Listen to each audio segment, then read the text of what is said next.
বিশ্বনবী মুহাম্মদুর রাসূলুল্লাহ সাল্লাল্লাহু আলাইহি ওয়াসাল্লাম ইরশাদ করেন, যে ব্যক্তি সকালবেলা 3 বার তেলাওয়াত করবে আউযু বিল্লাহিস সামিউল আলিম মিনাশ শাইতানির রাজিম, এরপরে সূরা হাশরের শেষ 3টি আয়াত তেলাওয়াত করবে, রব্বুল আলামিন ওই ব্যক্তির জন্য 70,000 ফেরেশতা নিয়োগ দিবেন যারা সারা দিন ওই লোকের জন্য মাগফিরাতের দোয়া করবে।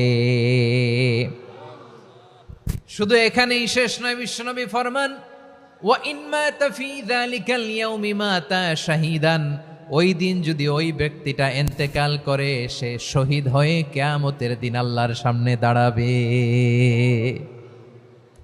সকালবেলা যদি পড়েন 3 বার আউযু বিল্লাহিস সামিউল আলিম মিনাশ শাইতানির রাজিম 3 বার পড়ে সূরা হাশরের শেষ 3 আয়াত যদি তেলাওয়াত করেন, তাহলে আপনার জন্য আল্লাহ তাআলা 70,000 ফেরেশতা নিয়োগ করবে। সারা দিন তারা আপনার জন্য মাগফিরাতের দোয়া করবে, আর ওই দিন ইন্তেকাল করলে আল্লাহ তাআলা শহীদ হিসেবে আপনাকে কিয়ামতের দিন দাঁড় করাবে। সুবহানাল্লাহ, এত আস্তে। আবার সন্ধ্যাবেলায় যদি পড়েন, সারা রাতের জন্য 70,000 ফেরেশতা মাগফিরাতের দোয়া করবে। ওই রাতে মারা গেলে শাহাদাতের মৃত্যু নসিব হয়ে যাবে। এজন্য এই দোয়াটা পড়ার দরকার আছে না নাই?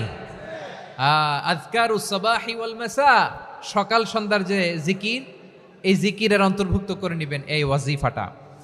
যে হাদিসটা বর্ণনা করলাম সুনানে তিরমিজির হাদিস, যদিও হাদিসটা সনদের দিক থেকে দাঈফ, কিন্তু মুহাদ্দিসিন একরাম বলেছেন যেহেতু এটা ফাজাইলুল আমালের হাদিস, এটা পড়ার ক্ষেত্রে কোনো নিষেধাজ্ঞা নাই, এটা পড়া যাবে।